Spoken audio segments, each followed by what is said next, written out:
Dat zijn de nummers 1, 2, 3 en 4. Ik ga niet zien dat ze die nog terug gaan halen. We moeten wel een hele grote fout maken. De 40 punten. En ik denk dat hij heel hard op weg is naar deze titel in de promotieklasse.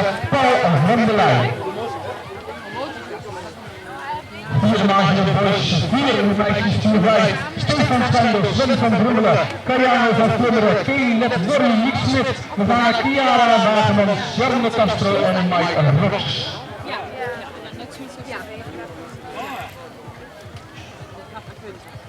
weet je wel, mijn hele pak is wat we weten, denk ik toch een beetje heel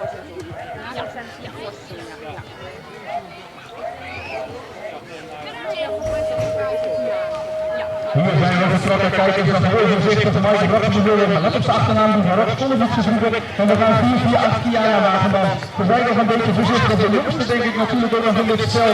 En we gaan ook op zoek naar... Kom op, Kajen! Eentjes achter ze aan. Ja, en als het komen de achters is dat altijd iemand uit die loopt. Dan zijn ze als geen ander in staat om deze jongen te zien fietsen. En deze meisjes natuurlijk, in dit geval is dat 4-9-4. Stefan Scheidel, kom op jongen, je krijgt een fractie 6 minuten voor. Een hele mooie klei en een grote beker. We kijken naar 986, Piano van Vlunderen. En dan ga ik even tellen, want hij heeft 10 punten. Waar Sven van Brummelen op 8 punten staat. En waar zit Van Brummelen dan? Van Brummelen is de man van de Flying White Stootwijkenbroek. En die zit nu op die derde positie. En dat betekent dat als het zo blijft, dan gaan de puntjes berekenen. Dat Sven en Van Brummelen met die tweede plek naar huis gaat. Gevolgd door de man van de wegspringers, Piano van Vlunderen. Ja, had een grote tijdje en dan kom je een plekje tekort. Die wint absoluut de beste vandaag.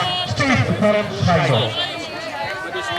Boys zegt ja, we gaan gewoon de finale rijden. 851, Sven Bakker, Milan Alveren van de wegspringers.